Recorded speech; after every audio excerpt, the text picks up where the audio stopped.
We all giving natural styles. We giving all of look. I'm telling you, just all of the Black woman realness up on here right now.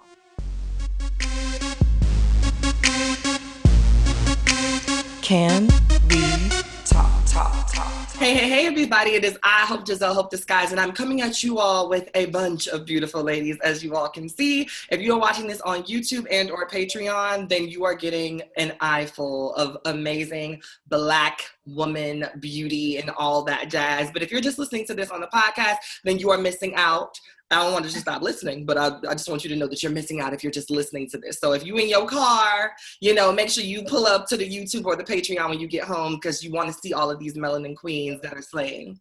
Today, I wanted to facilitate a conversation that is long overdue and also hasn't been done in a way that I felt has been truly forward moving, right? We've had the conversation separately, and I wanted to bring together some of my closest friends, some new, some old, to talk about the age-old question, which is, what is up with cis and trans women, specifically in the Black community? There is just too many conversations happening where we are not put in the same room, where we are not given the opportunity to speak to one another, and I wanted to bridge that gap today. So we have my amazing sister, Miss Isis King, which many of you all know from America's Next Top Model.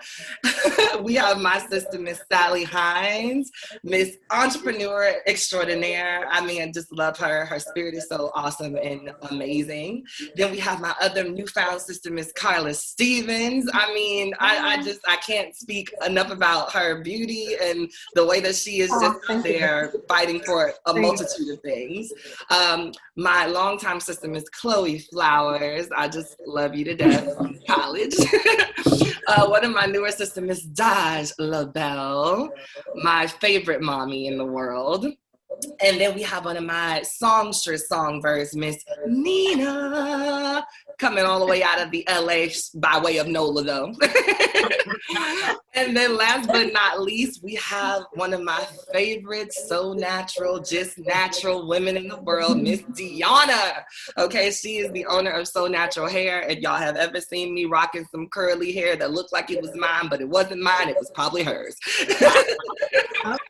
So there we go. And I mean, I just want to open up the floor. Who got questions? Let's jump right into it. I don't have a question, but Kamala Harris. Ooh. Yeah, I heard that. I don't know how I feel yet. It's too new. It's a woo. Everybody gave it. That was funny to see everybody's expression. because I think we all were just like, all of y'all faces was like, but you know what? I think that's interesting to start there, because it can help us dive right into something between cis and trans women, because someone may ask the question, like, do we want different things politically? I think it's something we can talk about. Is there something that we can agree on? What expectations would you put on someone like her as a woman? So I think that's interesting, because one of the things that I constantly deal with, people think that because there's a trans woman and a cis woman, that we don't come together on things like what are you expecting politically? What are your needs from the political standpoint? So I think that's interesting that she did say that. Yeah.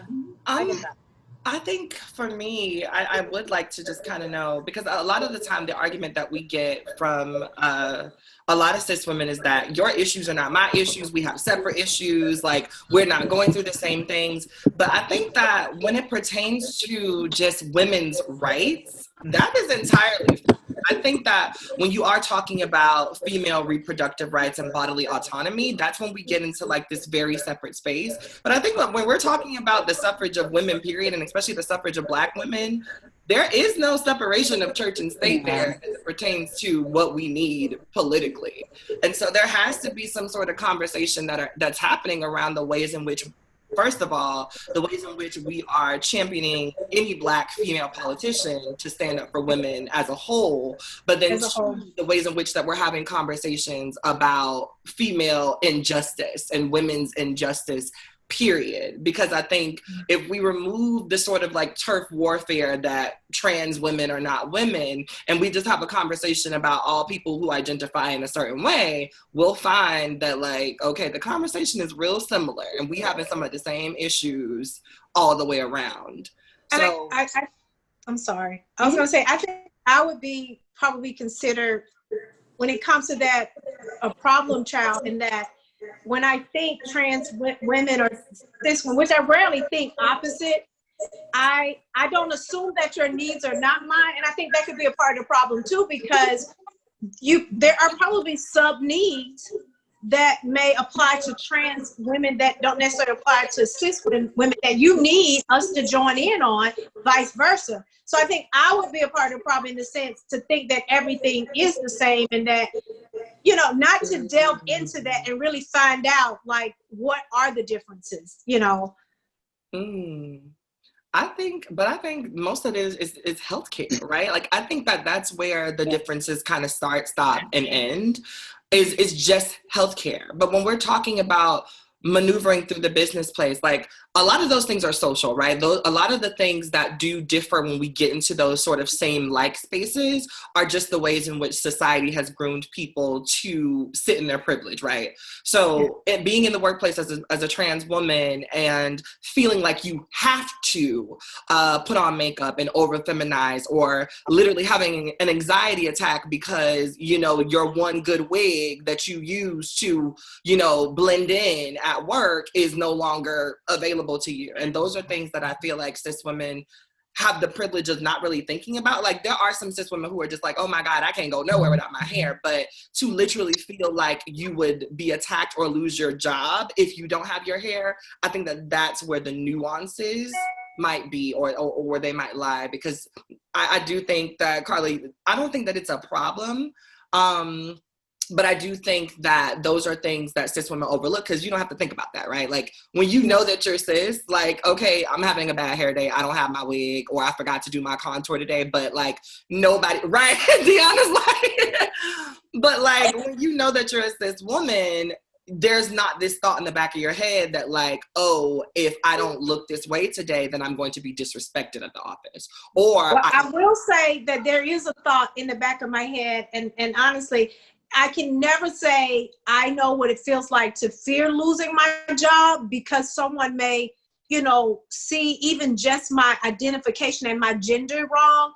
But I will say that I've had certain feelings, even to the point of me as African-American woman pulling my hair back or not having on this makeup. So I think we can say we're common in some of those things too, when it comes to how we feel about ourselves and internalizing. However, I can just, even as an individual, all the things I've gone through in my life help make up my thinking. So I can't even pretend to imagine for you to have to deal with what I'm dealing with, and on top of the fact that your job is in danger or your life is in danger. So yeah, and I agree with that one right there. Get that job. That's true too. Yeah. Even if you have access to get that job, you still have that burden to think about, and it's heightened. But that's where I think the commonality comes into play, of that when you sit down, we as women, we as Black women sit down and go through the list of everything without the bias attached, our own inner bias or whatever we view and see, we will see that that list is kind of equal. And so even in the space of my lived experience, I have the privilege of being passable and going into that place of employment. But in that privilege, I still have anxiety of if I didn't get my gender markers changed and just so happen my identification falls on the floor while I'm trying to make copies of something, then my whole world is turned upside down. And that's the mind space of like, I'm blessed to even have a job, but I still have to have added anxiety in order to keep this job, in order to keep my sanity in trying to get money, in order to make sure I have a safe space. And so in one of those ways, multiple women of Black women have experiences, And I think for me, I always make sure that if I can detach my bias and make sure my sister sees that we are going through the same plight together, it's more of an understanding. It's more of an understanding that we all have to get there at the same time. Right. So I want to actually talk about something that I just kind of sort of link together, right? So let's talk about pretty and passing privilege in duality, right? Because I don't think that people have ever made that connection, because what you just said really registered with me too, Nina, like, because passing privilege is a thing that's usually bestowed just as like a trans issue. But pretty privilege is a woman's issue because it's based on patriarchal views about what men think femininity and womanhood should look like. And something that you said, Carla, about like just like the idea of being a Black woman and like pulling your hair back if your features are a little bit more strong, or, you know, something like that. Because, so have you all heard about the ways that the federal HUD or the federal housing president wants to clock trans people for getting HUD housing? No. Okay, so for those of you all who have not heard it, right? So this is HUD. This is, you know, everybody's supposed to be able to have access to this. You are. I promise you are.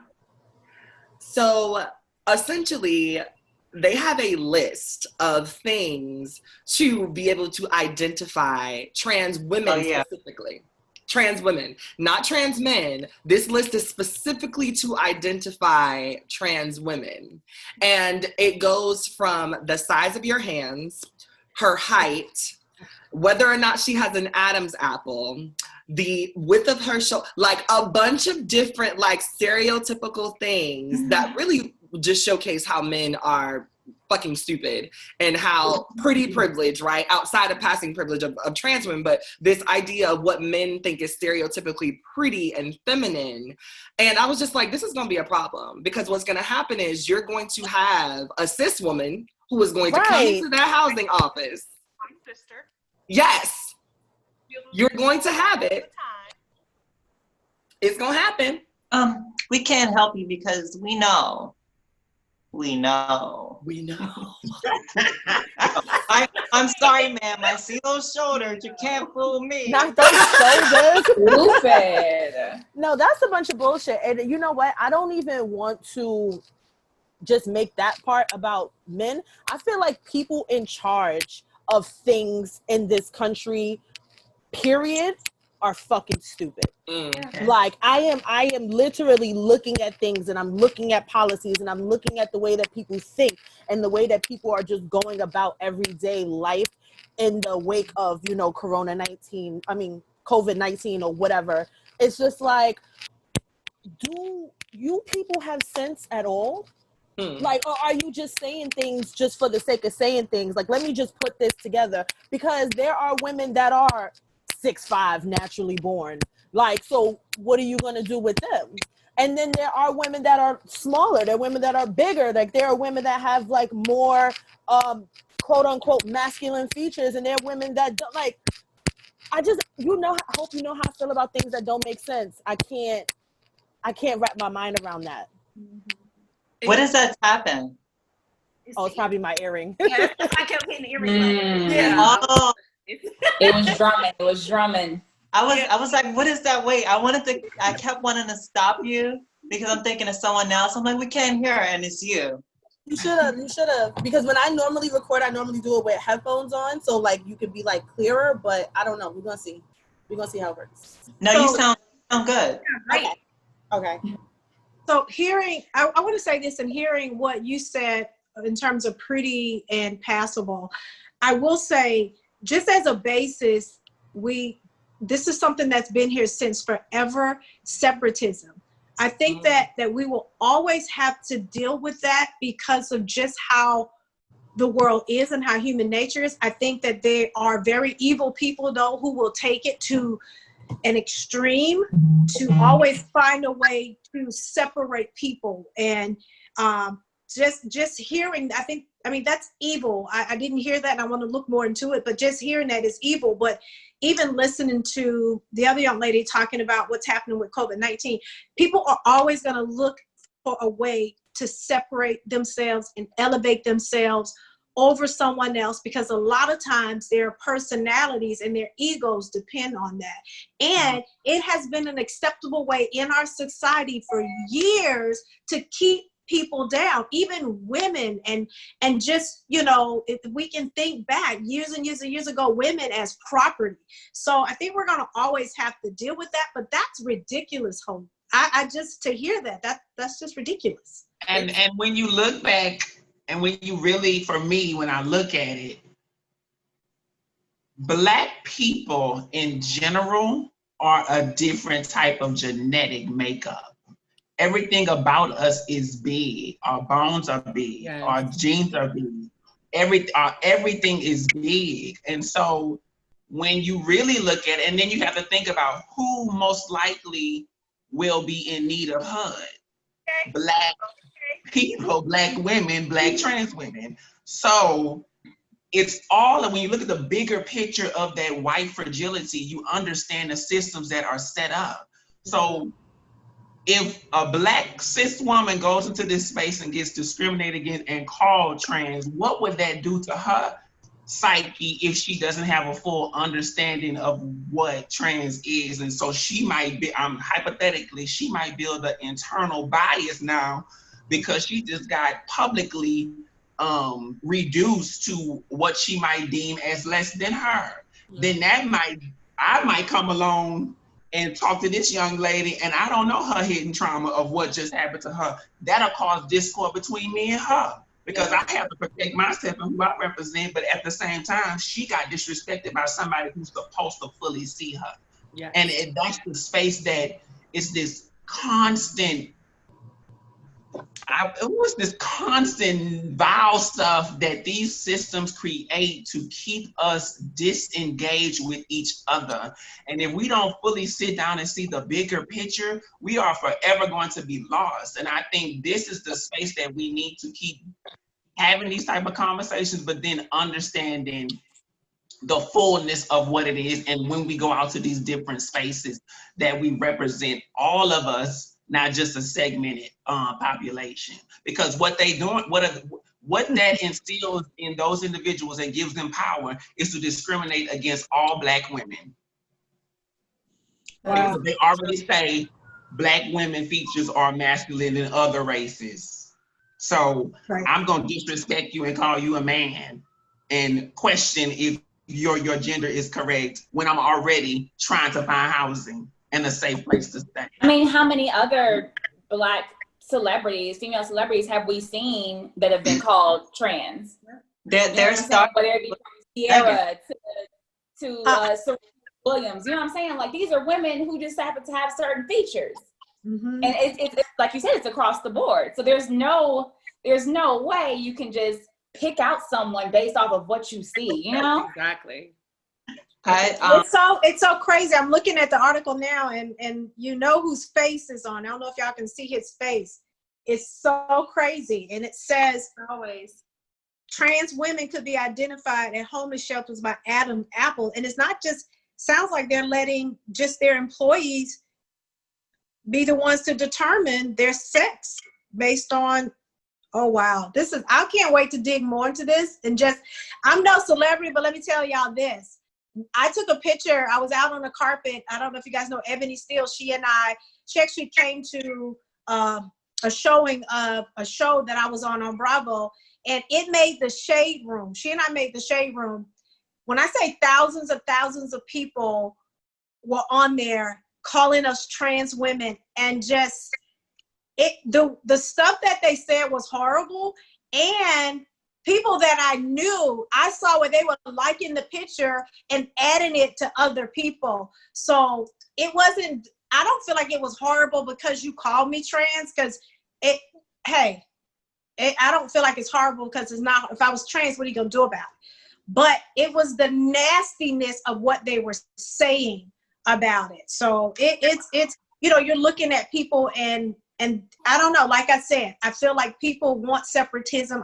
I feel like people want to be able to separate themselves so they can feel and compare themselves to people that they believe are less, and they're not.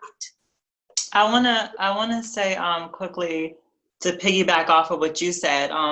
Just recently, actually, I keep having this thing within myself to say, stop reading the comments on the shade room. Yeah. It's like you could tell yourself that, and that's the first thing I do, because I'm always looking for something entertaining, and every time I'm just like, oh, they got me again. And whenever that happened, I saw just recently with Megan Thee Stallion, they started saying, oh, well, she's clearly a man. A stallion is a man. She's telling us, all of these conspiracy theorists. So now I see all this wave of stuff where she's so big, she's a man. That's why she got shot. He must have found out. And I'm like, I'm really listening to grown women and grown Black people have this conversation, which further a conversation of, I'm not trans, I'm better than that. But, oh yeah, well, she must have told him that. That's why she got shot. She deserved it. And there's so many like micro conversations to be had there. But it goes back to me saying, like, just stop reading the comments. I don't know why it's a cesspool of negativity in there, but it's really toxic. And it's unfortunate because what they're really saying is, you're too gorgeous. There's no way you could be natural. You can, in their head, like what they think natural is. There's no way. Look how perfect she looks. My theory is for that, and the reason why I probably might not never look at the shade room comments, I believe that if you want to talk about Black and brown people and the need for therapy in our community, there is your test subjects. There they all go. They're all right there. Because it's literally insanity. Like, people, the way that people are so attached to people that they don't know, the comments that come out of their mouths, the projection of perfection in life, like, oh, well, this happened to her because blah, blah, blah, or she probably did something. And it's just like, are you people well? I think a lot of people are really unwell. And I will find you 7 other things to do. Please don't go through them again, because it's really insane. And the part that really bothers me the most about the shade room comments and comments on blogs and stuff like that, the first thing that pops in my head is these people are voters. That's the first thing that pops in my head at all times. These people are voters. They vote for legislation. They vote for public office. And it's just, if you in here talking like this about entertainment, what going back to policies, right? How do you make decisions in your mind? None of that makes sense to me. I'm first of all, I'm just at a loss for words when it pertains to the conversation that we're having, because it's really, to me, it's dynamic to see so many Black women that are like, yes, because, and like, da, da, da, da. But I need to pick a couple of bones, because I remember, Daj, I know you and I remember being in Atlanta and having a very like sticky situation as it pertained to what we were dealing with. Daj and I, Daj is a part of a 3-host podcast that's actually really popular. It's called So Shameless. And there are 2 men, and Daj is like the woman that kind of holds the space down and keeps them in line and in check or whatever. And Tahoe is my newfound brother. I'm stuck.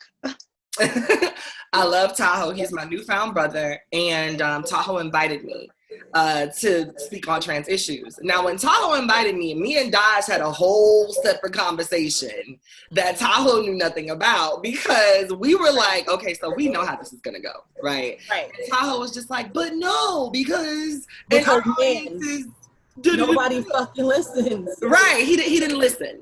And so we were both just kind of really skeptical to begin with the invitation, because Daj and I both knew that the audience is heavily Black, heavily female, and this conversation was going to start some junk, and it was live.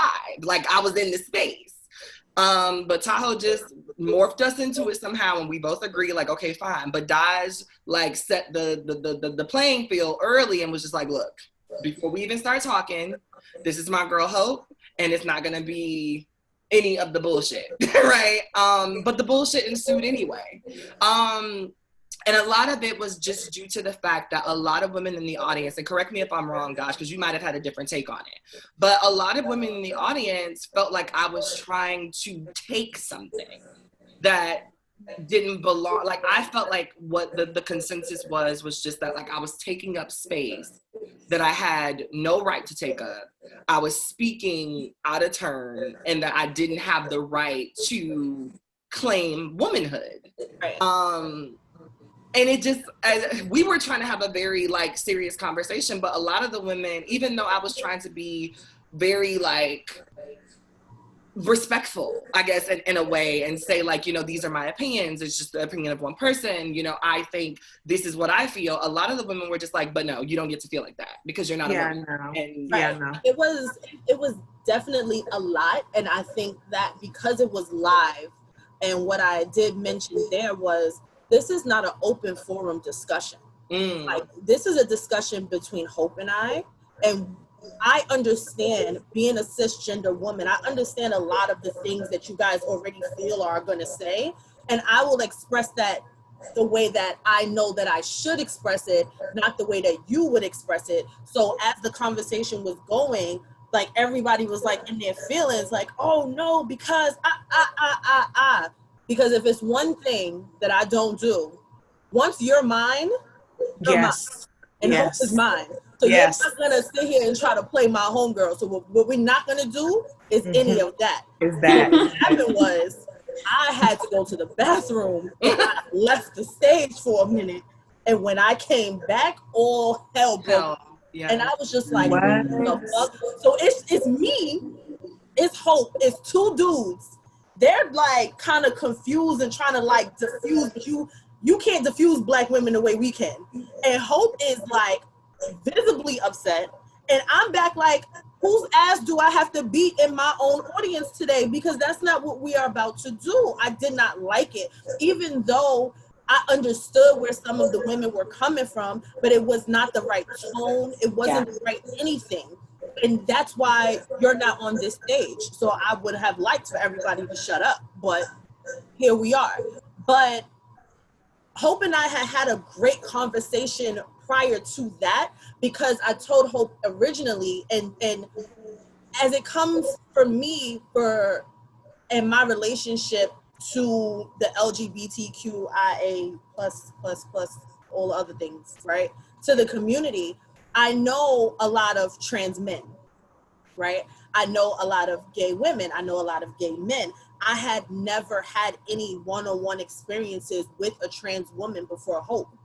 And I made it very clear, like, there are a lot of things that I am confused about. There's a lot of language that I don't know about. And I have a tendency to be kind of abrasive and cut edge and straightforward in the way that I say things. So let's have this conversation, because I want to be friends and I want us to be able to have a common ground. So we did that first. And I'm happy we did, because if we didn't, some of the things that me and Hope spoke about in that first original conversation, it would have been even more of an attack, because I had a lot of things. And Hope was like, well, not quite. You can't say that like that. I'm just like, okay, but I'm learning. And I'm so happy to be in this space, because I am still learning. And from when I met Hope last year to now, two different people. I'm a completely different person. I promise you that. Like, there's just certain human basic rights, obviously, that I believe in, right? I believe that, you know, I don't think that anybody should ever be hurt for the way that they think or feel or present themselves or who they love. Like, there, things of like that are just very basic. But becoming friends with Hope and kind of opening my eyes more to trans issues, I see it in a completely different way. Like, I see the disparity, I see the disconnect so much more than I did 2 years ago, right? So that was such a dope conversation we could have had in a different setting. But we're having it now. It was just so much different. Like, I was so excited to have that conversation, and it was ruined. It was completely ruined. Listening to that story, it kind of make me see things. I feel like the root of it, from this is only my opinion, it's my experiences. I think cis women have to start being more accepting of who they are first. And I think that is really the root issue. And the reason why I say that, from my experience, I feel like we are so like, oh, I love who I am, but bitch, you want white women to accept us, and you want white men to accept us. Prime example, me being in the corporate America, it's like, no longer work there now, but a white woman said to me that my hair was sassy, and a black girl, cis black girl, she was like, well, you know, bitch, what? So I feel like the real root is cis women accepting who the fuck we are. And that's where the disconnect is coming, that it's not that it's not that, oh, you know, you don't understand what we go through. Bitch, you don't understand what you go through. You can't accept who you are. Let's talk about that. Like, that's something we need to start talking about too. I think like when it comes to Black women, especially, we really fight really hard to be in so many different spaces that it is like when a trans woman comes along, it's like, bitch, I just got here and now you here. So now I got to deal with this bitch and now I got to deal with you. I got to deal with this light-skinned bitch over here. Then I got to deal with this white bitch over here. And now I got to deal with your fucking trans ass, and you going to walk up in here all your glitz and glamour and shit. Like, come on.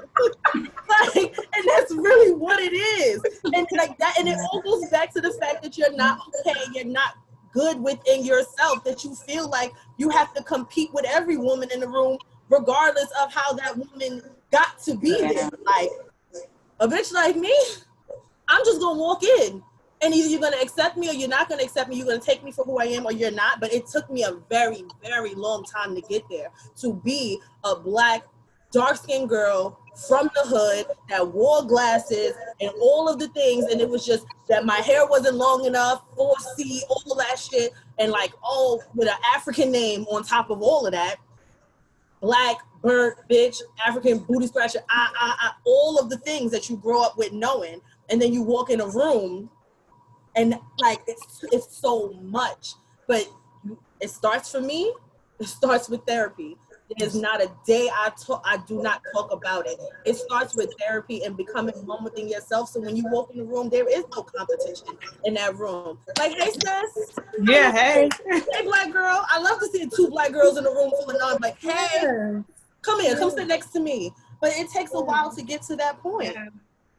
And I think that's the thing that for me, it's like, it's the intent. If it's the intent that my purpose here is to be in my total authentic truth, anything that I do, any way that I walk, any way that I talk, it represents my womanhood.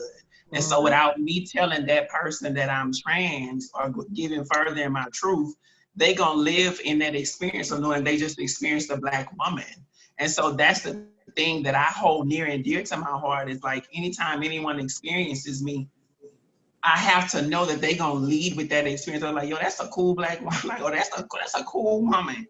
And that's how I know that my job, if I deem it a job, it's just my existence. But that's how I know I walk in my truth. And I think universally for women, all women, is that the root, like you said, is getting to your true foundation of who you are, who you know yourself to be. So that way you won't project your insecurities and all these disbeliefs on everybody else. And it's like, I think that for me sometimes is the disconnect between my cis sisters and the trans sisters. And also in that, I'm not gonna not say that our trans sisters need to reevaluate our insecurities on how sometimes we go in different spaces in our said communities and project nasty, vile shit as well. And so that's why I think overall, for everybody that's Black, you have to put in the work to really get at who you know yourself to be, so that you won't be going out into these different supposed to be safe spaces and looking at mess, because people can see your inner side, in your inner self is not adding up to your outer. So I think that starts with the deconstructing of the patriarchal society. We were all taught, cis women, trans women, we were all taught that this is how this goes. And so we've tried our best our entire lives to fit into whatever that mold was. And I think a lot of times when women are intimidated, when they are insecure, it's because they haven't broken away from that mold. They haven't figured it out. And then so they'll see you coming in the room, they'll see you coming in the room, and they'll be like, oh, they're comfortable moving how they want to move. How dare you. Oh, they don't have to feel stuck? I don't have to be in this rigid box? What is that? I don't have to straighten my hair every day. You get to do that? That's why Sis was mad. That's why Sis was like, oh yeah, your hair might be a little sassy, because she was taught that she couldn't wear her hair that way. Right. That wasn't her initial thing. That's not how we were born into this world. We were taught these things. And so when those thoughts are continually perpetuated through our lives, we begin to adopt some of those. And until we unify on a front and say like, no, that was never how it was supposed to be. We were taught these things, but this is what the real is, because this is how you were created. This is literally how God made us. And we were supposed to walk in that truth and not the distorted one that we were always told was the correct thing. You know what I'm saying? So I think that that's a lot of it. And that's why I try my best to, when I've been faced with any adversity, any kickback, when I have realized or found some confidence in certain spaces and am met with like, oh, she gotta be a bitch. Oh, she got an attitude. Oh, she got money. Whatever these things are. And it's like, these are ideas that you've already placed on me without even hearing me speak, without having a conversation. Because I can't tell you how many of those same people have had different conversations a month later, a year later, be like, girl, after I talked to you. And it's I get that a lot. Conversation. Yeah, I get that. Me too. Man, because Carly, you're so I beautiful. all of this conversation. I hate it. Really sounds really good. I wish I had gotten the root of it, but just hearing everything that everyone said. I guess I've always been the kind of person that my introduction to a trans woman, it wasn't such that different for me. And I'm not going to be the person to say I don't see color, because I know what that means when you say I don't see color. Right.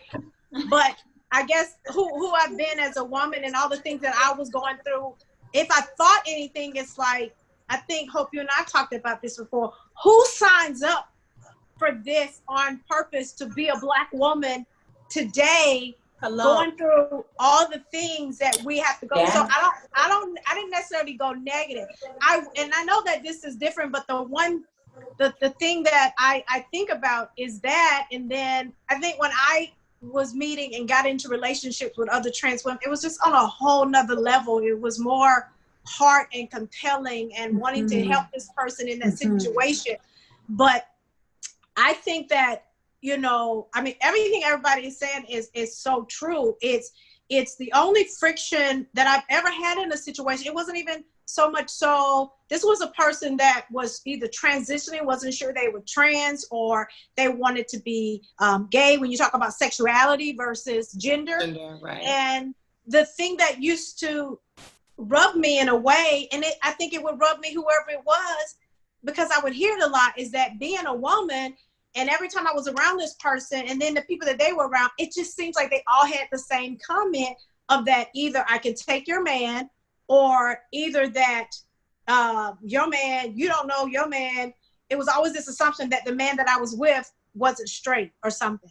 So that, I think, if I have to say, I don't play with hope like that. if I have to say, and I don't know how much this has to do with how y'all's conversation started, but if I've ever had any kind of friction or it came that way, and like I said, this person was kind of on, you know, either here or there, and they weren't there, but that was like a constant thing, and it made me wonder, like, is this a stigma, or is it something that's translated or picked up where everyone feels like, every trans person or every gay person feels like your man is their man, or that they could have your man in a second. So that was the only time that I ran into something like that. Ordinary is like, when I see her, I see me, and I said, that's why I said I feel like I can be so wrong, because they're I'm with you though, Carla. I feel the same way. That's why I'm sitting back, like, 'cause I feel the same as that way. So question to the cis women, because up until now, I don't think, I haven't announced like who is cis and who's trans. I think everybody here passes.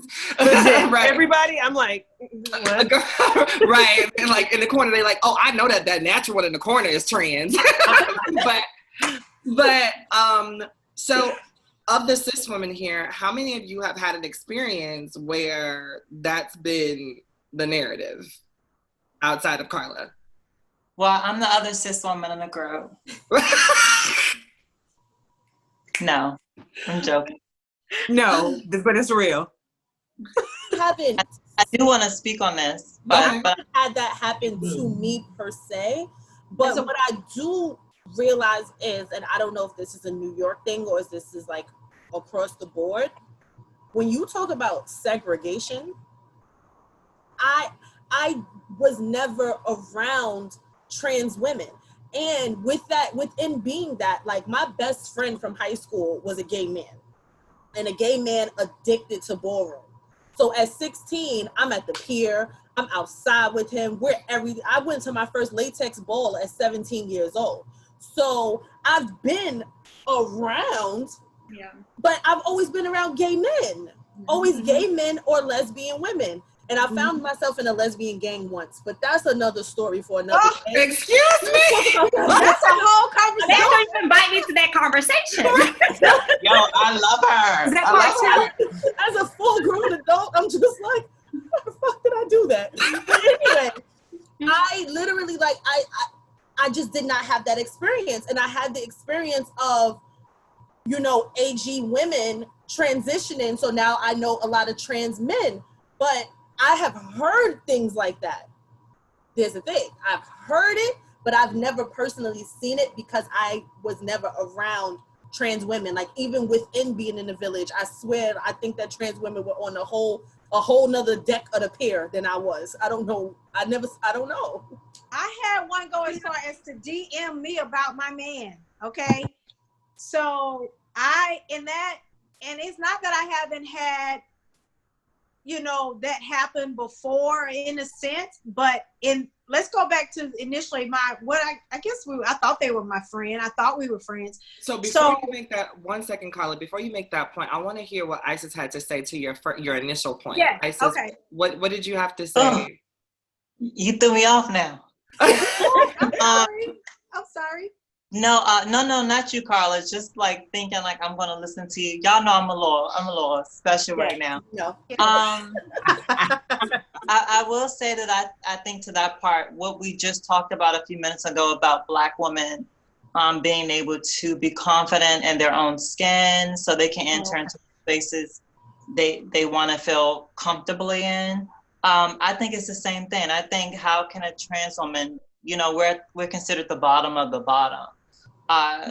So I think that for the ones who have done that, because I personally have never done anything like that, because I just believe in karma, and I'm like, I'm not gonna do this and that, because when it's my time and I want an untainted relationship, if it's even possible in 2020. But on my end, it's gonna be. But so many trans women, right, have to deal with all of these experiences as being put down from every single person. And I think it kind of meshes with the last conversation about just being confident in your womanhood. I think that for so many people, maybe the transition is swift. Maybe they're going from living this life as like an out gay man where it's just like bitch this, bitch that. And I think it's just so many different types. We've become so many different types of trans women, but yeah, I would say for any of them who maybe have done that, like, ooh, I bitch, I look better than you. Ooh, bitch, I can get your man. I think it's just a insecurity. Yeah. Exactly. Insecurity thing, because for me, if I'm getting done up, I know what my insecurities are. I think this is just me in general. If I deal with them alone, I deal with them alone. But when I go out, I'm just like, oh, bitch, I put every hair stroke in my brow. Like, I feel cute tonight. Oh, so that I feel cute. You don't have to tell me I'm cute. I'm not looking for no praise from nobody, because I know that day I feel cute. But also, I'm the type of person that if I see a beautiful Black woman who I think is the most gorgeous creature in the whole entire world, I'm gonna tell her, oh, you look so pretty. Hopefully I didn't have a drink or nothing, because I might really be in her face like, you are. But see, that's the thing though. I feel like that a little bit. I feel like when we do it as trans women, it comes from this very genuine place of admiration for Black women or just for women in general. But oftentimes I feel like when it is done to us, it comes with shame. Oh, girl! Oh, you look good. Wow, I would have never. Yeah, there's like this underlining thing. Yeah, yes, for sure. I hate it's hard to admit, but yes, I don't. My thing is personally, when I see a trans woman, like meeting Hope. First of all, I know Hope was trans. That's the first thing. So when you explain it to me, then I didn't even decide to do any additional research, just a matter of like love. That's what I took it as, you know? But when I'm explaining to my children, I am guilty of saying, but do you know what? And then I use the pronoun of he used to be this. And it becomes like, oh, really, mommy? Well, and then it goes to she looks amazing. So it becomes a thing of like, going backwards. So I tell them I'm guilty of it, but it's more like, but look at that, but look how pretty that is. And it's like, but what if I tell my kids that? Do they have that? I'm not teaching my children to have the same respect for a transitioning transgender person. I'm only identifying beautiful transgender people. I think I feel the same way because it's hard that I just think it's hard to get over that conversation because I've seen so many people within the LGBT community do it. I've seen so many other trans people do it. Just under my page a week ago, I posted something and someone said something else, and somebody said, "Oh wow, you're so beautiful. Thanks for being an ally." And I saw it was one of my trans sisters, but you know, she came back and said, "Oh, I'm trans," and she said, "I would have never known." And I was like, I'm not going to be the one because I've been in spaces when a lot of times our gay friend, our lesbian friend, or our trans friend will clock us themselves. So for you to say that, I think that that's something for all of us to continue to work. So I honestly, I don't know if this sounds controversial, but I think you shouldn't beat yourself up about it so much, just because I think it's something that we all could be better at doing, even within our own community. Because for trans people, it really can make the difference of our safety being jeopardized. And so yeah, I think it's something like that's a bigger conversation. That's just for us as people, especially as Black people, because we have so many things working against us that we're trying to conquer, and it sucks when we can't be together on the smaller things. So I got in social media trouble a couple of months ago about something very similar to this conversation. And when I say trouble, that's the first time I ever had to mute a tweet in my life. Oh, wow. I was every stupid motherfucker. All you gotta do is read transphobic bitch. Da, da, da. You remember Hope, right? Yeah, I remember now. Yeah. So it was okay. In learning, right? I started on social media years ago, and I started on Twitter literally in 2009, I think. And when Twitter first started, you know, I don't know how many of you have been on it for that long, but all you did was follow your friends. And you're having all these conversations with your other friends, and you put without thinking. Your friends say this and your friends say that, right? And as per being on So Shameless, my following has skyrocketed. So whereas I might say something very, very minute, there's so many other people that see it. And it took that tweet for me to understand my real reach in the social media escape. And I was just like, holy shit, I really done started something. So there was a picture on the internet of a couple. It was a maternity shoot. And hope you watch this. I learned words, watch this. The male presenting one was pregnant. Oh, give me that. So the male I got it. Was I like a math equation. Right. The male presenting one was pregnant and had the pregnant belly and a full beard and a Caesar, and he was dark skinned and all the things, right? And then the female presenting partner was the one holding the belly. Cool. Maternity shoot. I get it. So as an educator, one, and as a mother, two, I posed the question that I should have just said it to Hope only. I want to know what the question was now. But the thing is, I said it to Hope after I put it online, because I was like, oh shit, I got a whole friend I could talk to about this. I ain't got to talk to y'all. Not a whole friend. Right. A whole friend. Yes, a whole one. So the question was, how do you explain this situation to a child now? So if they were walking in the supermarket and there's a 6-year-old and he's pregnant. Because they and clock. The question is, faster than anybody. I thought, you know, men couldn't have babies. I didn't understand, like, how, but men can't get pregnant, only ladies can get pregnant. So how is that man pregnant? This is coming from a 4th grade English teacher, and some of the questions that they asked me, I'm just like, oh. Yeah. But, and then having an 18-month-old and making sure that I'm raising her so she knows the right things to say and do. Like, that was the question. And very simple. Like, so how the fuck are you going to explain this? But did you ask that question? Did you say, what was the question you asked on Twitter? I don't remember exactly, but it was literally something to the effect of, how do you explain this? How do you explain this to a child? But that's controversial. I got to step out. Yes, it is. No, it really is controversial. I wanted to bring it up here in your face, because I feel like for cis women sometimes, just asking certain questions, you're automatically transphobic, homophobic, fuck you, you're stupid, you should have known better, you should have had this, you should have known that. And it's just like, in a learning experience, how do cis women actually have certain interactions and ask certain questions without not only offending, but being attacked for it at the same time? I think for me, and we research on the back end. I think for me, it's not for social. I think for me, it's always presentation. I think it's how you present it to the persons or the people. If I know that it's going to, for me, I make I statements. If I know this is going to be a touchy subject, I'm going to go in my wheelhouse and say, let me think of the best way I can be respectful asking this question to the masses.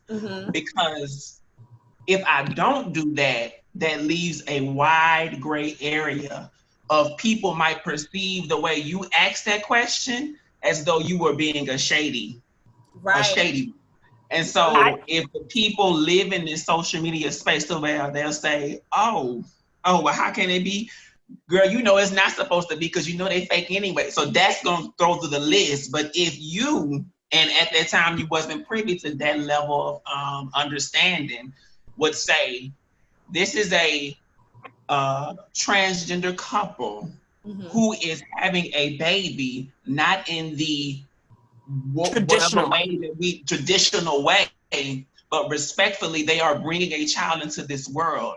How would you, as a mother or a father, try to explain this to children in a way that still leaves them in a children's understanding? Because that's the other thing. Children don't need to know everything at 6 years old. They just need to understand that's a loving couple who is having a baby, and then that's what you need to understand right now. When we get to a certain level, then I can go into more in-depth and detail about how this transpires. Now, that's my stick to it. So, Deanna.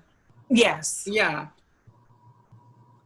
So, as a mother of beautiful young women, my Gemini, the one that asks all the questions. I was gonna say, because she's inquisitive. I've seen her, and so what is that? She leans to. I think that questions like this are posed when someone has this is just what I'm saying to myself. They have a little pettiness on the inside of them anyway. It's a little bit of something on the inside. It could be very small, but it starts to react when they start using their fingers. That's my child. On the inside, she wants to know what the reaction is going to be, because everybody wants to have that moment. Let me throw the rock and figure out what's the response going to be after I type this. They could justify and say it's an open conversation. I just asked a question. That's my child. So I live with this every single day. Now, when it comes to me teaching her, there's certain things I would say to my oldest daughter and say, you know what, did you know this used to be a boy or a man? Especially, I love when they do split screens. Oh my God, it fucking makes my brain just happy, because then it's just like, come come here. I'm so glad you're just, yes. And I don't care if they're in the moment of transitioning either, but just knowing they identified with that, they were comfortable with that, and then it's like teaching. But with my youngest, I have to approach this very different. So I never mention anything besides, what they used to. It's just, you got to know who you're talking to, who your audience is. Read the room. But I think there's a lot of things that need to happen on the back end that needs to just be shut up. And when you present yourself to the public, it's a whole different situation. So to answer your question, Hope, I have to be very responsible when I say around Ari. Very responsible. I have to teach her that everybody is equal, so that way she can be an ally when she grows older. And it becomes a situation when she walks in the room and someone wants to be funny and she wants to be petty too and laugh and giggle, and then she stopped them, and she stopped them like that's not what we're having. So we're still in that process now. She will be the person, like we were saying earlier with it, if we were in a grocery store, she'll be the person like, Mommy, is that a man? That shit pisses me off. She'll say that, but she wants to read me. Because she might have overheard me saying to my oldest daughter, this used to be this. So she wants to read my temperament. So as I'm teaching her and just raising her now, I have to understand that even if I mean something and I'm saying something to my oldest, I have to just cut that shit out automatically and start from square one. This is what this is. This is what that is. And then on low key, I'd be like, they got a lot of damn money, first of all. So, because this shit ain't cheap. And then we go into this. I feel like an easy way to correct that, or at least soften the educational aspect of them calling somebody out and you educating them, is to say, not a man, that person is trans. That's just verbally a way better thing to, so that way they can at least get used to, Mommy, is that person trans? I just think even for a trans, it's simple. It's a simple term, huh? Yeah, even if a trans person over here, it's still not the same as. That's a man. Yeah, that's a man. Because that's not even in her vocabulary. Yes. That's not in their vocabulary, so we teach them. I think that if they're old enough to be inquisitive about it and you can have a real conversation with them, you don't have to tell them every single detail of, and this is a gender reassignment surgery. Because that's the question I want to ask. Like, why do I know this one, but why do I know that? But honestly, kids younger, look at the kids on MasterChef. They're like 7 years old making like a 4-course meal with all these ingredients they have memorized, and they're so articulate and they've been around the world. Like, you kids are way smarter than we give them credit for. And if they have questions, I think that we can really sit them down and tell that to them. I think that doesn't mean, that's not the same as a birds and bees conversation. Understood. And I think that the education can come and really help their eyes get a little clearer to what's going on in the world, because reality is, even though slowly, we are getting more representation on TV. We are getting more representation in these spaces. So it's not something that parents can say, oh, I'm going to keep my child from this. Because on the other hand, a lot of parents are letting their children medically transition at a younger age, at 6, 7 years old. Not really a lot in the Black community. Unfortunately, I wish that could have happened for me, but that is something that's happening more and more. So you can hold your kids from this conversation. I just want people to, not that you are thinking about birds and bees, but in my head, when I'm thinking about, we passed that. Birds and bees, we know from the mouth to the. But I feel like it blows my mind. I feel like it's us thinking about the birds and bees conversation, because. Or thinking about sexuality versus gender. Yeah, and honestly, it goes back to like, oh, your body's different. And kids at that age should know their body, because they need to be able to tell their parents, if something hurt, if something happened here to this part of my body, they need to know those details. And that's still a different conversation than sexual attraction. Oh, you don't need to hear that yet. But this is about transgender people. And let me just tell you, X, Y, and Z. So now you know, if you do see someone also that might be trans, ask me later on. Ask me when you go in the car, and you still educate them. They can get all the information they want. They're being respectful to the person in that space. And also, she'll never let them hear it, though. It's usually like a whisper, Like some kids don't, but she'll like whisper it. But now I know from this conversation, we're going to introduce a new word to the vocabulary. That's I also have my mom some. Oh, but no, I was saying, in my kids, I have 2 boys, and they were older when they were introduced to my friends who were trans, because actually, as I was older when I actually got a trans friend, and that was the conversation that I had to have, because it couldn't, coming from my perspective, it had to come from trans woman and trans man, and I kind of worked backwards because they are older, and so it worked better for me to work backwards. I can't imagine trying to put big words or little words into a smaller person's mouth, but because of how the generations are now, my kids are more apt, because I handle that way. They call me out when I say off slang words about people and different things, because these kids are more woke than the other kids. And they, on the inside, at first, I asked myself as a cis woman, and knowing I'm married to a husband and I know how he is before, because we had no introduction, I had to internally say, okay, how do I bring this to my boys or my husband? And, I literally had a conversation with my husband too, but in a marriage, it's like, okay, he's going to have his opinion, I'm going to have mine, and I'm going to live how I'm going to live, and whether he changes or not. Thank God he's the man who he is, and he has been wonderful, and he's changed his ways and his perspective. But when I first brought, they realized that I had gay friends, trans friends, and all of that. Inside, as a woman, I said, how do I explain this to my 2 teenage boys at that point? And I just had to say that, from the trans perspective, because they were old enough to understand. And it did make it easier now, that should they feel, even though I'm trying to set, and this is the thing, we set the culture in our homes, and we can't make excuses. We are responsible for the culture in our homes.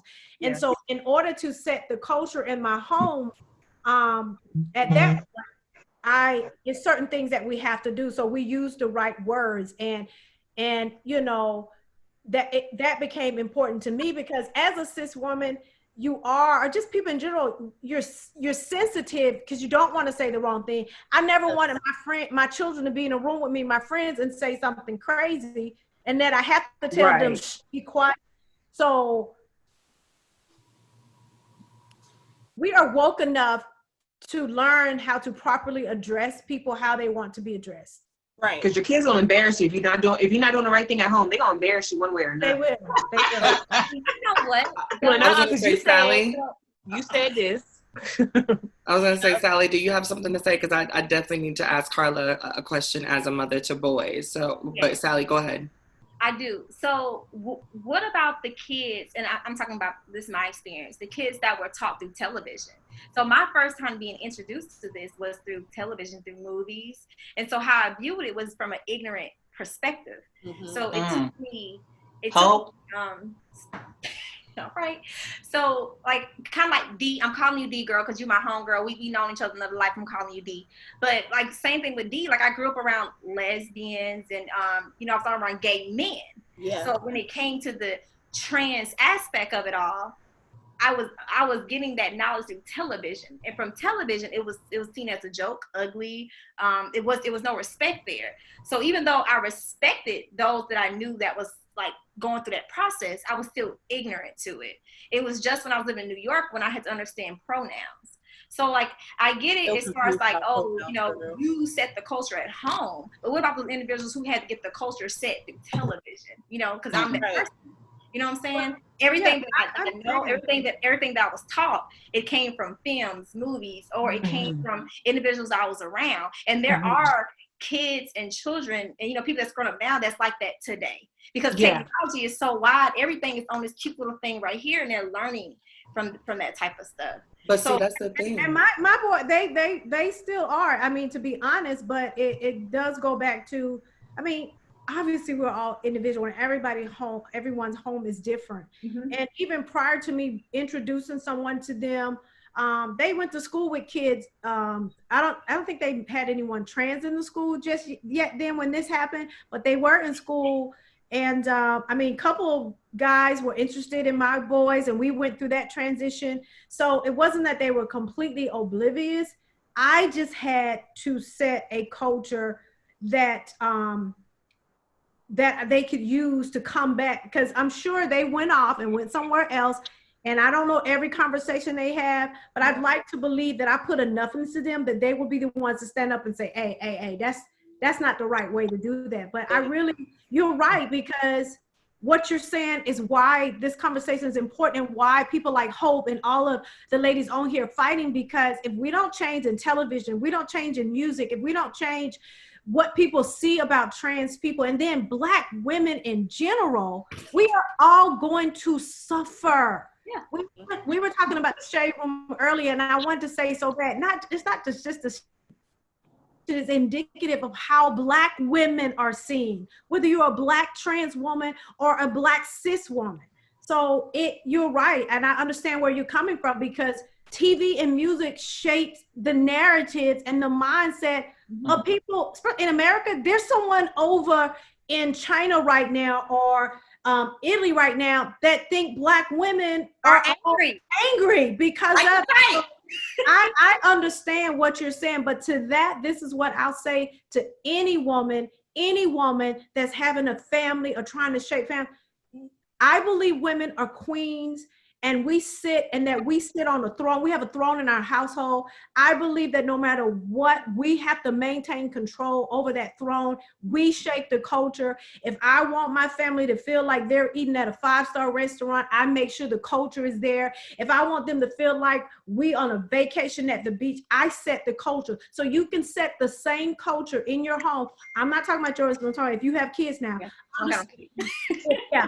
When you do or whatever, your home, we can shape the culture. If I tell you we don't use these words in here, or if we don't refer to a certain person like this, I may not can control you when you leave my house, but when you're in my house, you will not degrade someone on that matter. You will not use language that I know is in this house. Now you may go to your grandma's house and say, I'm praying that my kids will remain respectful. Yeah. I get from them all the time that they are respectable young men. People love them all the time. Mm-hmm. You know. But Kyla, I want to talk about two things, but I want to jump into this because this was a point that Angelica Ross made on the OWN conversation when she was invited to speak with that. Okay. So first and foremost, as it pertains to media and the way that we learn through media, right? I think that everybody, the problem that I think we as trans people have is the fact that we're not given the same courtesy of understanding, right? When there are images of trans women plastered about where we have to play certain roles, where we're only typecast into this particular sort of diaspora, it's accepted. It's not questioned. It's not understood that, like, this isn't how all trans people are. It's just accepted. Like, oh, so all y'all some hoes, or all of y'all are just like cracked out, or all of y'all are tricking people or whatever.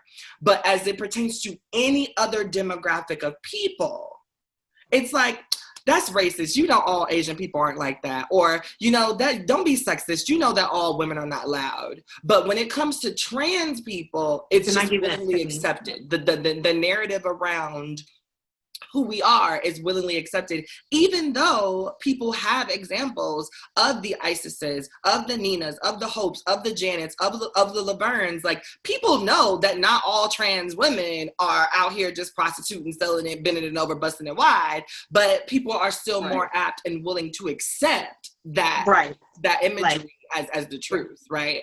And I think that that's where the media falls short. It's not that the media disseminates it, right? Because media disseminates Black women as video hoes that are only desirable in booty songs, whereas white women are only desirable in songs where they can actually be seen as like muses, right? Yeah. And we all know that that's not true. We don't accept that to be true. But when it comes to trans people, I think that what we have to start doing is we have to kind of sort of revolve or rely on our own resources and say, you know what? I know better. I know that not all trans women are so-and-so. I know that there's a deeper explanation, and we have to call media and hold them accountable for not showing us our friends on TV, right? But as it pertains to you, Carla, and I hope that you don't have to like run, but the thing that Angelica brought up on the OWN conversation that I thought was so pivotal is that we have so many newfound Black cis women who are allies. And we have so many newfound Black cis women who love us and who are here for us. But you better not touch their prized possession, which is their son. You better not touch him. He better not touch you. I can be your friend. I can be your sister. I can see the beauty and the womanhood in you all day. But you can't bring one of them home, son. You better not touch my son. You know, and it's one of those things where it's just like, we are all of those things. We are encompassed in all of those things until your son is like, well, actually, I'm going to take so-and-so on a date. And then it's like a whole different level of acceptance as a Black mother dealing with Black sons. And so it's multi-layered. You know, they have the first, I understand that their son is now identifying as a part of the community and then dealing with that. But he's not. But he's not. No? Okay. No, me and we about to learn some shit right now. Okay, wait. I know I'm gonna shut the fuck up. I'm just gonna say and pause. So here's the thing. I'm gonna say you have to understand, and I know you do. We're talking levels here, right? So just to be honest, you're me on here. I'm a woman at a different level. Okay. Facts. Okay. Facts. So, okay. I can say 10 years, whatever years ago, conversation might have been different. And I'm going to say this, and here's some things that I think all people have to understand. It's very hard to feed people and let them digest. A lot of times we want to feed people and then we want them to spit out how we want them to, okay? So you have to understand that there are levels. You can talk to me now and I can sit here 100% and tell you that who my sons love, they love, but I can also tell you that it has not always been that way because it's levels. Okay, so I can sit here and say that I can have empathy and understand a woman who would feel different because we don't always understand people processes. So for me, I went through levels. At first it was just like, if you asked me this years ago, the first thing I'm gonna tell you is I'm gonna think about, it's just what I think was normal life. I'll start thinking about, well, what about their kids? And what about, I saw my sister marry a Caucasian man and I saw what they went through just from marrying a Caucasian man. Her life changed and was harder to the point that I used to be afraid when she would leave the house with him. So initially for me, I'm going to process it through everything that I've been taught, everything that I've seen. And I did. And at first you can call it prejudices, you can call it whatever. But if you've had this, think of any dream that you've ever had that was taken away from you at any moment. Were you able to immediately spit out joy? And you're not. So one thing I would say, first of all, we have all got to learn how to feed people and then let them digest, okay? Mm-hmm. You know, let them process, give them the time, because I see so many of us, and I know why we get defensive, because we're fighting for a cause and we want to be heard and we want to be seen. But if we can just start to let people digest, okay? And by allowing people to digest, then just maybe you'll be ready for their response. But it takes a lot for people to get there. I'm not going to say it took a lot for me in a sense, but once the introduction came, and once I recognized, it wasn't even about for me recognizing that we're human and that we all have desire. I had to process what life would look like. I'm a Virgo, and I'm, and life for me sometimes is you know what I'm saying? It's compartmentalized. Yeah. Like I saw my husband and my 2.5 kids so for me, I had to deal with like the thought of, okay, that's different. How do I accept different? I don't know. So it was a process that I had to go through. And even to this day, I'm not going to say that I would question, because for my sons to come and tell me and share, that's the kind of relationship we have. I will respect that.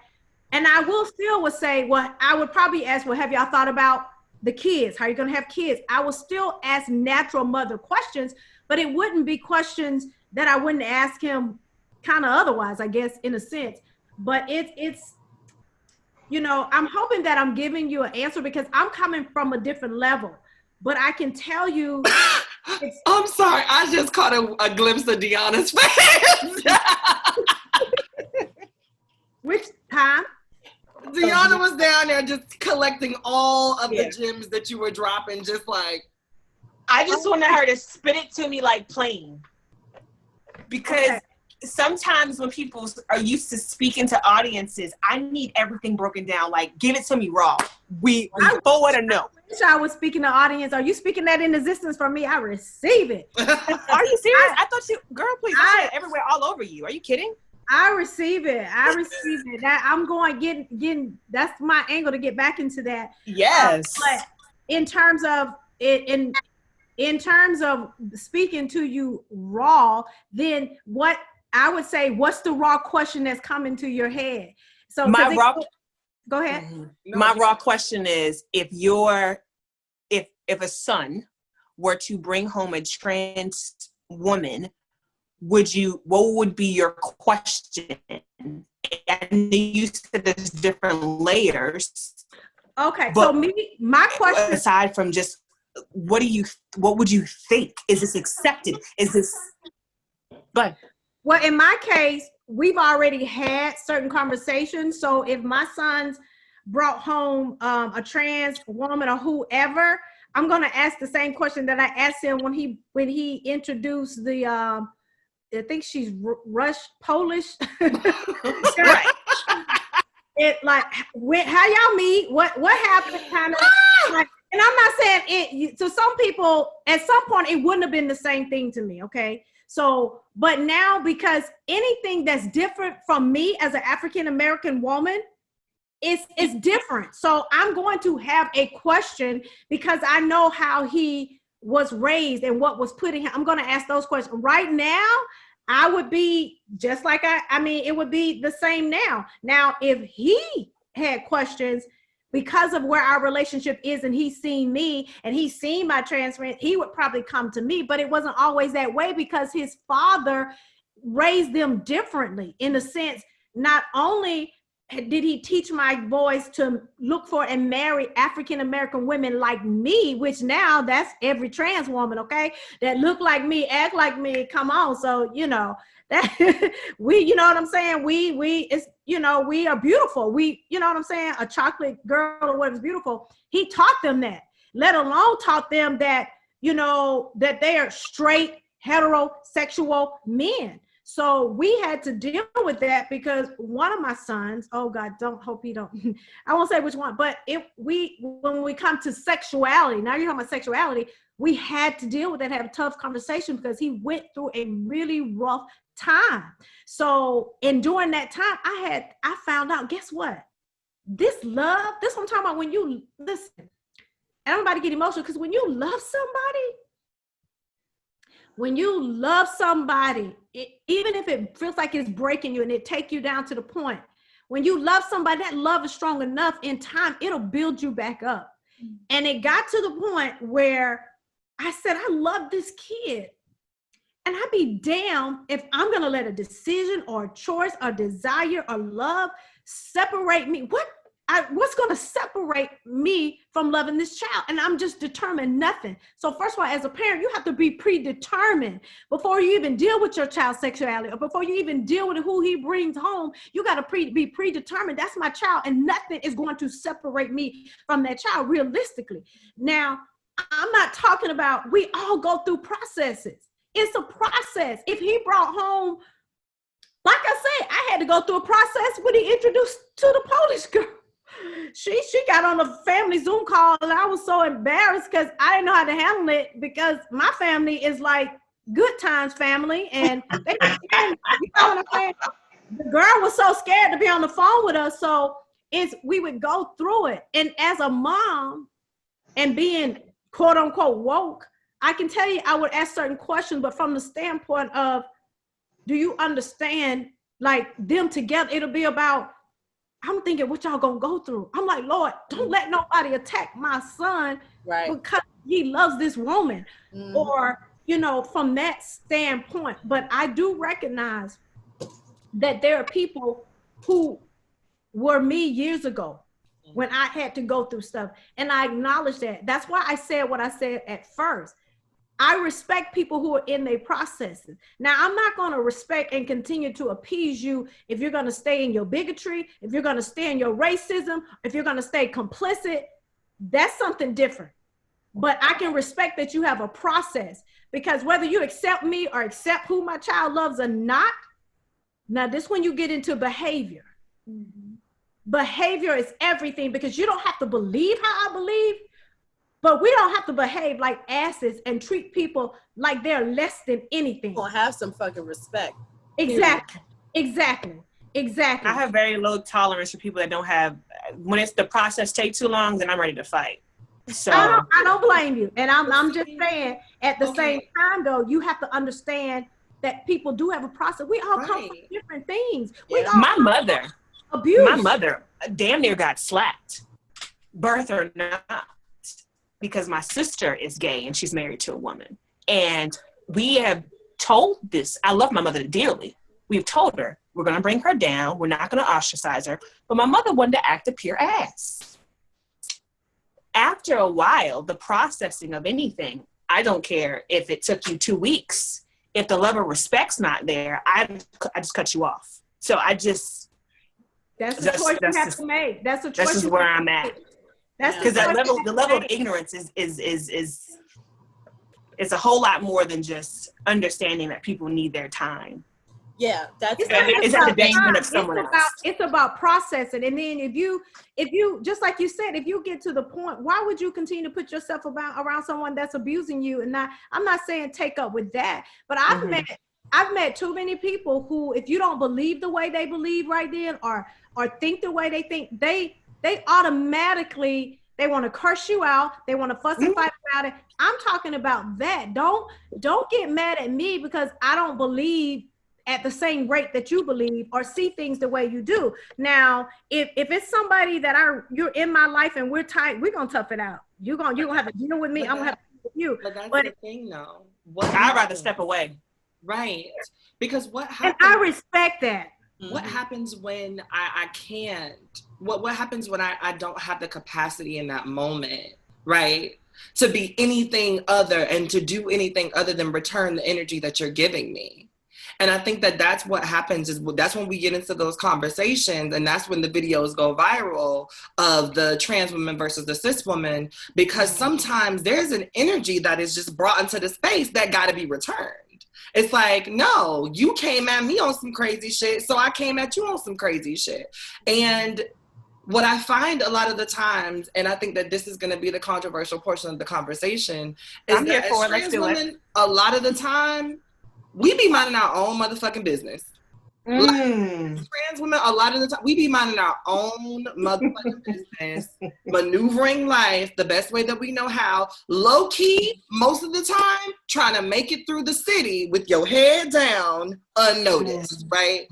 And what I see is, like, a lot of the time, sometimes cis women just come at you on the left, and you be like, but Hope, here's the thing, and I'm not saying for everybody, but I guess the gag is cis women do it to cis women. I was about to say that. I don't want you to.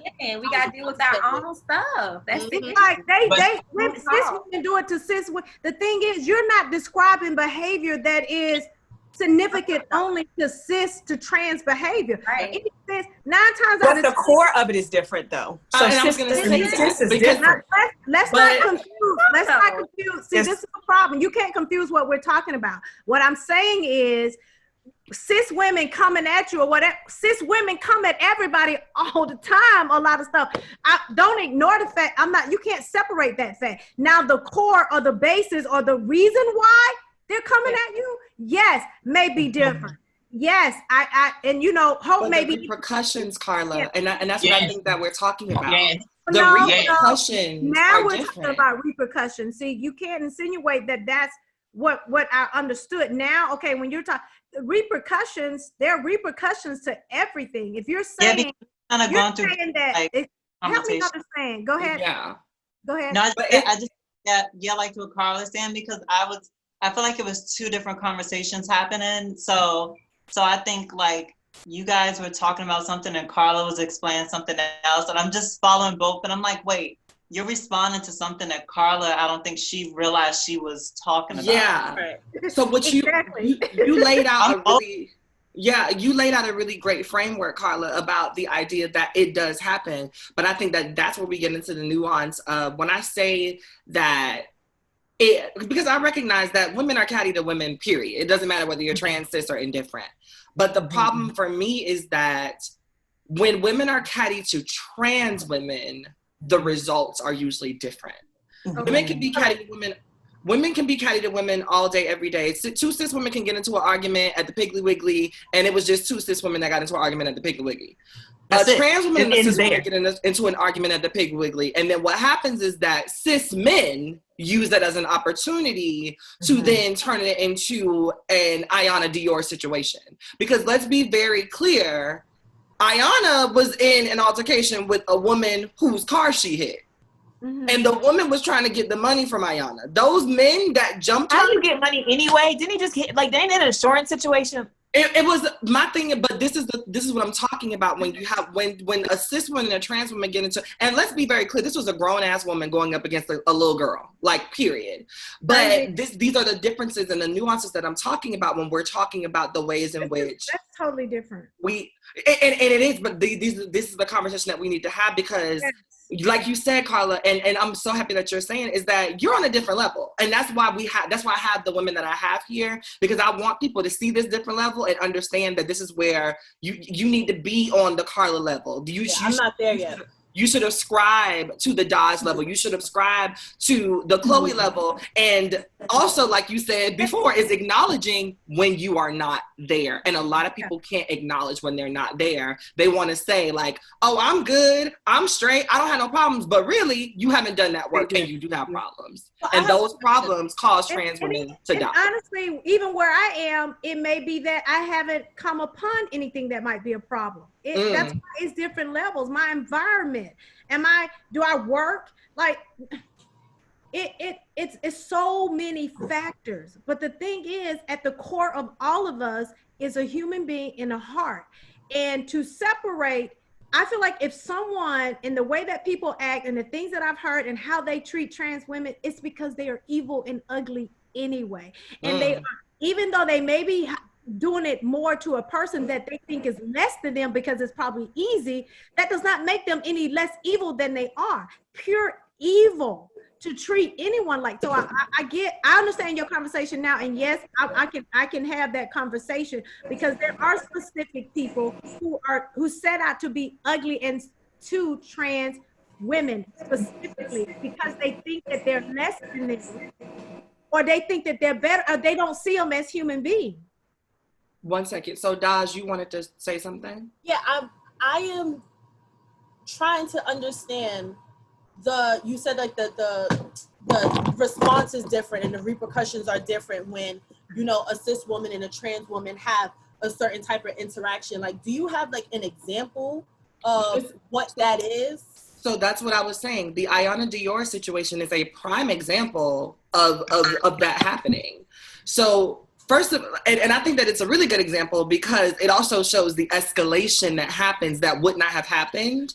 And I understand that as cis women, this might not register for you, but I want you to try to put the shoe on the ally foot for real. Yeah. Ayana, I think Ayana's 17. Yes. She's a baby. Yeah. Okay. She's definitely a baby. So Ayana she was doing some baby shit. It was a Friday night. She was having a little bit too much, played around in somebody's car and had a fender bender. Okay, boom, right? I knew of that part. The woman one of the women whose car she hit was like, you're going to pay me my money. You're going to pay me my money right now, right? And regardless of whether she would have reacted the same way to a cis child or a trans child, I don't know. She wouldn't have. She was giving me Because she was giving me hood rat vibes, right? Because who does that to a child anyway? And you can't get no money off the spot because it's an insurance claim. Right. But it was a child. But to me, the escalation that trans people face is that once she was clocked, yes, that is when things escalated. And that had nothing to do with the incident. Okay. So yes, I get that. And I'm okay with that situation. That is an extreme situation. I'm talking about on a regular day-to-day type of an interaction, because here's my thing. How do I explain this in the right way? I mean, but that's a great question. I'm not going to explain it in the right way. I'm going to explain it how this shit is about to come in my head. Yes. Bitches be bitches, okay? And as a woman, I have experienced a lot of different things, a lot of demeaning things from other women, just a lot of stuff. Like, so what I'm saying is, I feel like when we talk about inclusion, right? We talk about everybody being able to have a seat at the table, correct? Right. So I feel like as a woman, not to pacify the negativity, but I also feel like bitches is always gonna hate. Somebody's always gonna have something to say. So is the conversation, because a trans woman and a cis woman is getting into a verbal altercation or whatever, is it like trans women should be exempt from having certain interactions with other women? Because as women, we all are gonna have beefs across the board.